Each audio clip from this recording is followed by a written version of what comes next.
अलख निरंजन भाग 2 नवनाथ भक्तिसार या पवित्र ग्रंथाचे पारायण का करावे व ज्या ग्रंथाच्या अध्याय वाचनाने समस्या कशा दूर होतील। प्रत्येक अध्यायाचे महत्त्व आणि पारायण कसे करावे। अध्याय वाचन करताना मध्ये उठू नये। अध्याय वाचन करताना समोर भांड्यात पाणी ठेवावे आणि ते पाणी अध्याय वाचन झाल्यावरती घरातल्यांना तीर्थ म्हणून प्यायला द्यावे। उरलेले पाणी पिण्यासाठी वापरायला हरकत नाही। आपली इच्छा पूर्ती किंवा समस्या निराकरण झाल्यावरती नवनाथांच्या समाधी स्थळांना दक्षिणा पाठवणे, अन्नदान करावे। अध्याय 2 हा मुख्यत्वे दारिद्र्य नाश होण्यासाठी वाचतात। याच्या पठणाने परिस्थिती अनुकूल व्हायला मदत होते। अचानकपणे कुठून तरी पैशाची मदत मिळून जाते। तुम्हाला टाळणारी लोक तुम्हाला मदत करायला प्रवृत्त होतात। अध्याय 5 बडे बाबा अर्थात श्री मच्छिंद्रनाथ यांनी सर्व भूतावळीकडून वचन घेतलेले आहे, जिकडे या ग्रंथांचे पठण चालू असेल तिकडे राहायचे नाही। या अध्यायाचे घरात नित्य पठण केल्यास घरातील बाधा किंवा पिशाच पीडा दूर होते, यात मुळीच संशय नाही। तसेच ज्यांच्या पत्रिकेत कालसर्पयोग आहे अशांनीही हा अध्याय रोज वाचल्यास हा दोष कालांतराने दूर होतो असे जाणकार लोकांचे मत आहे। याच्या वाचनाने घरात पिशाचसंचार होणार नाही। ती घरात असतील तर त्रासून निघून जातील।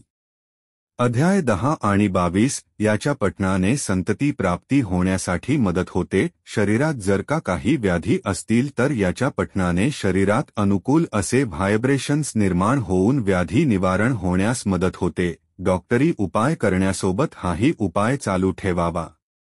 अध्याय 28 या अध्यायाच्या नित्य पारायणामुळे अविवाहित तरुण-तरुणींचे विवाह जमल्याची अनेक उदाहरणे आहेत। विवाह जमण्यात येणारे अडथळे दूर होतात, परंतु रोज न चुकता पूर्ण श्रद्धेने या अध्यायाचे वाचन सुरू ठेवावे। माझ्या बहिणीला याचा रोकडा अनुभव आलेला आहे। या पवित्र ग्रंथांचे किंवा अध्यायाचे वाचन करायला सुरुवात केल्यावरती कदाचित तुमच्या समस्येत वाढ होण्याची शक्यता असते, विशेष करून 5व्या अध्यायाचे, कारण ती वास्तू सोडण्यास वाईट शक्ती नाखुश असते, त्यामुळे ती शक्ती अजून जास्त प्रमाणात त्रास देण्यास सुरुवात करते। पण लोकांना वाटतं आपण जे वाचन करीत आहोत त्याचा काहीच उपयोग होत नाहीये आणि लोक वाचन करणे बंद करतात, अशाने मूळ समस्या कायम राहते। पण डगमगता अध्याय वाचन चालूच ठेवावे। आपल्या 52 वीरांमार्फत परमदयाळू असणारे श्री नवनाथ आपली इच्छा पूर्ण करतात हे नक्कीच। साधकांना नाथांचे दर्शन होणे, त्यांच्याकडून काही संदेश मिळणे किंवा पारायण काही विशिष्ट हेतूने केलेले असेल तर त्या संदर्भात काही सूचना मिळणे, सुवास येणे, अनाहत नाद ऐकू येणे, आदेश किंवा अलख सारखे शब्द ऐकू येणे असे अनुभव येतात। पारायण करताना खाली दिल्याप्रमाणे अध्याय पूर्ण करणे।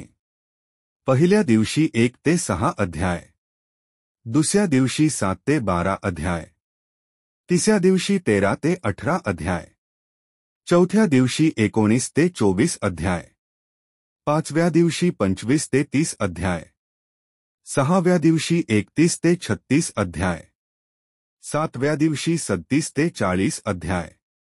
पारायण काळात ब्रह्मचर्याचे पालन करणे अति आवश्यक आहे। पारायणाच्या दिवसात शक्यतो जमिनीवर चटई वा कांबळे टाकून डाव्या कुशीवर झोपावे, परान्न टाळावे, मांसाहार मद्यपान टाळावे। पारायण काळात पाळाव्याची बंधने पुष्कळ आहेत, पण संसारी माणसाला सर्व व्याप सांभाळून शक्य होतील तेवढीच सांगितलेली आहेत। ही पथे ज्यांना पाळता येतील अशानेच पारायण करावे, अन्यथा करू नये। अलख निरंजन।